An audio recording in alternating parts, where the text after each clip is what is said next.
चोर को उसके सामने ही चोर कहना, बेईमान को बेईमान कहना जरूरी है। जो चोर है चोर को कहो ये चोर है, सबके सामने कहो, सबको बताओ कि ये चोर है। और मैं ये कहता हूं कि जो आकाश लामा है वो ना तो बौद्ध भिक्षु है, ना ही वो बुद्धिस्ट है, वो चंदा इकट्ठा करने वाला व्यक्ति है। चंदा इकट्ठा किया, जेब में रखा और सबको धोखा देकर चला गया।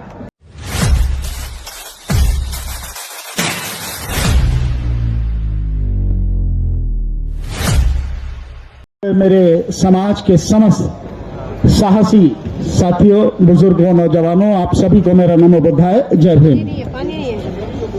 साथियों, दो तीन बात ही कहनी, ज्यादा नहीं। एक बात तो ये कहनी है कि जिस तरह से 12 मई को बिहार के राज्यपाल आरिफ मोहम्मद खान ने उन पंडों को ले जाके महाबोधि विहार में हिंदू धर्म के अनुसार जो पूजा अर्चना की, ये निहायत ही शर्मनाक और बहुत ही घटिया कुकृत्य था।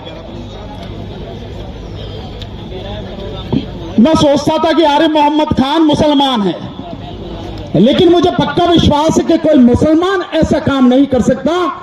मोदी की गुलामी करते करते निश्चित रूप से वो मुसलमान नहीं हिंदू बन गया, तभी वो ये कर पाया, नहीं तो उसकी हिम्मत नहीं थी कि ये कर पाता।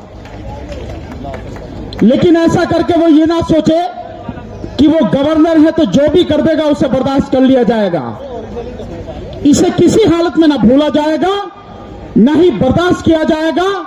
सही समय पर सही रूप से इसका जवाब दिया जाएगा। आरिफ मोहम्मद खान को और इस देश की सरकार को, बिहार सरकार को इसके विषय में तैयार रहना पड़ेगा इस बात के लिए। दूसरा मैं साथियों आपसे कहना चाहूंगा,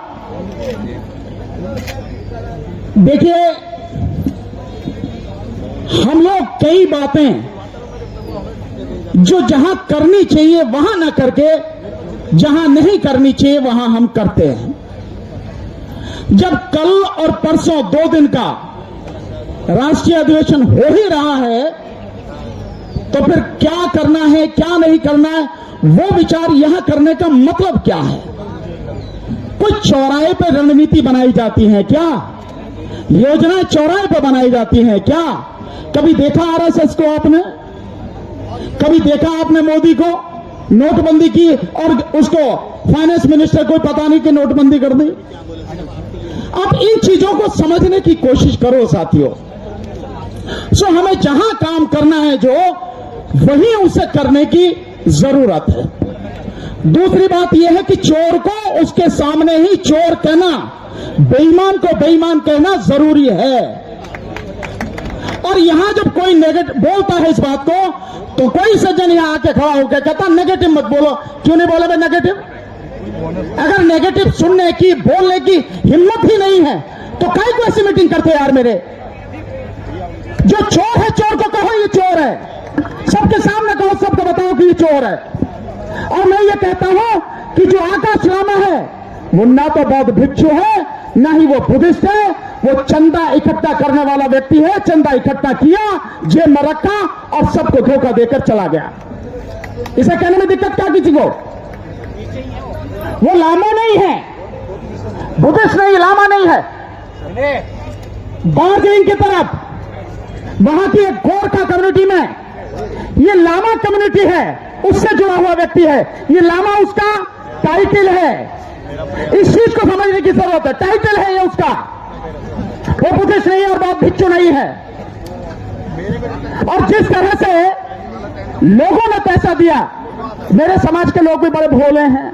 अरे किसी को दे दे तो, जो भी बाबा साहब का नाम लेता है या जो भगवान बुद्ध का नाम लेता उसी को झोली खोल दे तो पहले सोच तो लो किसी को देना नहीं देना ये इस काबिल है भी कि नहीं है।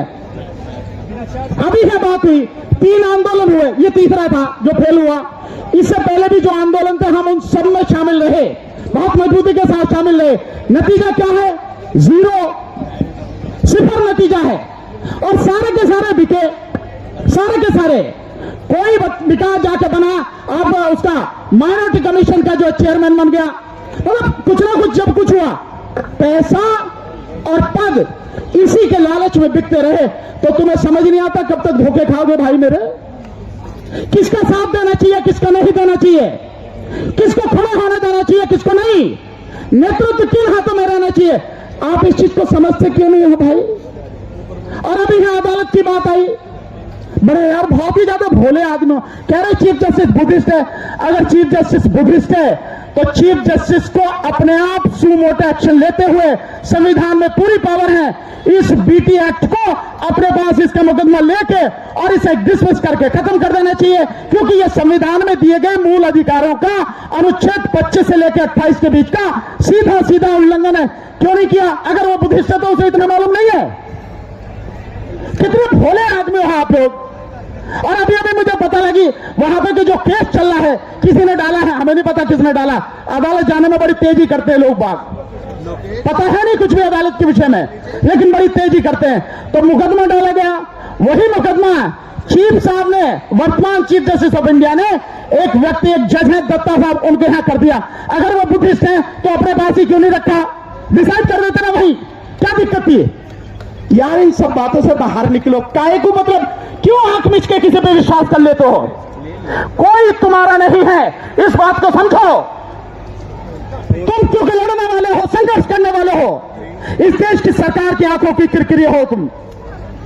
इस बात को समझो और ऐसी रणनीति बनाओ जो आपको पता हो, जिसको अमल में लाया जा सके और अमल में लाके इस सारी गंदगी को तरीके से ठीक किया जा सके।